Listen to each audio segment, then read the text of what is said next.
Nandito po ako mga bossing ko sa bahay ni Jovelyn. Ayan, ako po ay mag-i-incense at kamangyan. At ganoon din po ang Chinese incense. Tapos, ayun po mga bossing. Dinala ko po si Jovelyn. Tapos binuksan ko yung mga pintuan ng CR, kwarto niya. Tsaka dito nga po sa kusina. Ito yung sa salas. Tapos yun, diretso na po doon sa pampaswerte. Yan, ako po yung nag-i-incenso. Lagi ko po yung ginagawa para maitaboy ang mga kamalasan. Tapos, itong side na ito, kay Justin naman po yan. Pero, hindi na. Pinisan ko na si Justin doon para nakikita ko yung mga pinaggagawa. Yan. Ayan po mga bossing. Ang aking anakis. Ang lab na lab ni mami. Tapos to, yan, itatapon ko na to.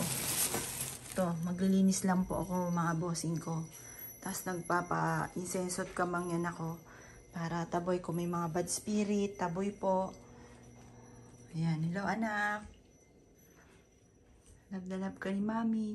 Mula po nung napanaginipan ko po siya mga bossing ko nung Christmas, na masaya-masaya ako, dinalaw niya kami sa panaginip, na hindi daw po siya naalis, nandito lang po siya. Parang napanatag yung kalooban ko kasi first time ko siya nakakausap. Hindi ko siya nakakausap. Minsan-minsan ko lang di siya mapaniginipan. Yan. Hello anak. Happy New Year anak. Alam ko masaya ka na kung nasan ka ngayon. Yan. Ito. Inaano ko lang po yung ano nga po. Yung kanyang letter. Pati yung diary niya. Yan. Hindi ko pa rin siya hanggang sa ngayon yung totaling nalilinis ng sobra. Kasi nga po, marami tayong inaasikaso, lalo na pag magbabagong taon. Hello anak. Love you. Yan. Pausok lang po ako ng incense at kamangyan dito sa lugar niya. Tapos magtatapon ako ng mga bulaklak na tuyo na. Kasi bumili ako ng bagong sunflower. Ayan. Tapos mamaya, pagka may time pa, bibili pa ako ng sunflower or kaya rosas. Dito ko siya ilalagay. Kasi sa palengke, napakaraming tao ngayon mga bossing. Pero natutuwa naman ako kasi malinis na siya. Nilinis na namin yung sahig. Pinalinis ko na yung, eto yung sahig. Pinabasahan ko na. Kaya hindi na siya, ay may pagkamadumi pa rin. Dito, ewan ko lagi parang may ano dito, uling, madumi, maitim. Yan, siguro namama siya lang aking anak na mahal ni mami. Ano anak? Happy New Year anak. Eto pa mga bossing, dahil ako nga po ay fanatic talaga sa mga pampaswerte. Siyempre, hindi tayo magpapawala niyan mga bossing. Yan yung ampaw. Ayan, tignan nyo po kung gaano kadami ampaw ang aking nilagay. Yan, lahat po ng pintuan. Pero, sabi nga po, sa main door lang, pwede na. Pero dahil ako nga po ay sobrang fanatic mga bossing ko sa pampaswerte, lahat ng pintuan namin nilagyan ko mga bossing. Kaya ito yung main door sa pampaswerte. Yan. Ngayon po, ayan yung main door sa pampaswerte. Ngayon, ito naman, yung sa sliding. Yan. Ito yung sa sliding. Yan. Tapos, yan. Yan. Meron din dyan. At syempre mga bossing ko, sa aking anghel, sa aking pinakamagandang anak, na lab ni mami, syempre, meron din dyan mga bossing. Yan. Hindi ko muna siya isasarado. Tapos mamaya, bubuksan ko lahat yung ilaw. Yan. Anak, hello anak, kamusta ka na? Love you. Love na love ka ni mami. Yan, alam kong isa ka ng angel ngayon. Masaya ka na kung nasan ka man ngayon. Alam ko at sinabi mo sa akin nung Christmas na nandito ka lang, hindi ka umaalis. Yan, kaya masaya ako. Yan, kasi yun nga sabi niya sa akin, mami, dito lang ako, hindi ako naalis. Kaya sobrang saya ko. Yan, nami-miss ang aking pinakamagandang anak.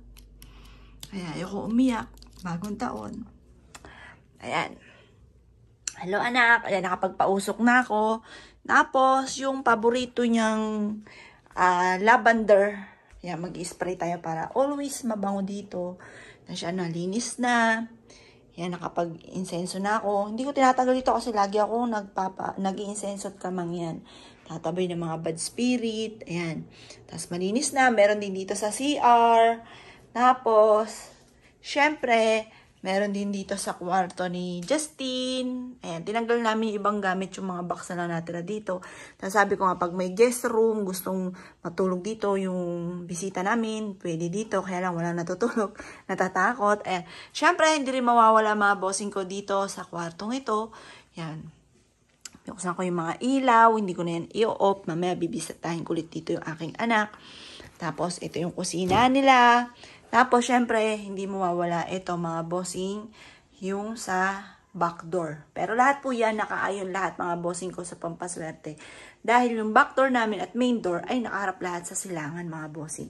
Yan, hindi magpapawala yung ating back door. Pati itong sliding, pati doon sa pampaswerte. Ayan. Napakalinis dito. Ayan, nagbasahan na ako dyan kanina. Ayan, napakalinis. Masaya ako dahil malinis dito. Tapos, aalayan ko ng donut dito yung akin. Kasi favorite niya rin yung donut, mga bossing. Mahilig siya sa donut. Nagpapa-order siya. Nagpapa-grab siya. Mag-order siya ng donut sa Jayco. Or kaya kung hindi sa Jayco, Mr. Donut, Dunkin Donut. Iniikutan niya yan, mga bossing. Mahilig siya dyan. O, anak, dyan ka muna. At tutulong naman ako sa pagluluto. Tapos, syempre, naglagay po tayo dyan. Naglinis muna tayo ng screen. Nagsabit na rin po tayo dyan ng ubas. Tapos, eto, ano yan, yung sawa mga bossing ko na nakanganga. Yan, naglagay ako dyan. Tapos, eto rin, syempre, pantawag ng swerte. Tapos, Mystic Nuts Never Ending Lock. Tapos, yan, abacus. Tapos, meron siyang, ito nga po yung ating anti-eagles eye, pangontra sa mga ingitera at pakalamera. Tapos, yung mga koi fish natin na bell, mga bossing, para kada bubukas po dito, natunog po yan. Dapat may bell tayo dyan. Tapos, windshine, yan. Tapos, ito yung ating koi fish, yan. Sobrang panati ko sa mga pampaswerte. Tapos, nilagyan ko ng ubas doon, mga bossing, para double well. Tapos, ito yung mga waterfall. Sisindihan ko yan. Yan nga po yung pinaka-extension. Ayan. Tapos, yun yung ating cat-cat. Tapos, ito yung ating mga windshine. Ayan. Tapos, ito naman yung ating koi fish. Ito yung mga base natin. Pag natapos ang Christmas, dito ko siya ilalagay. Siyempre, dito sila Santa. Ayan. Tapos, ikot po tayo mga bossing.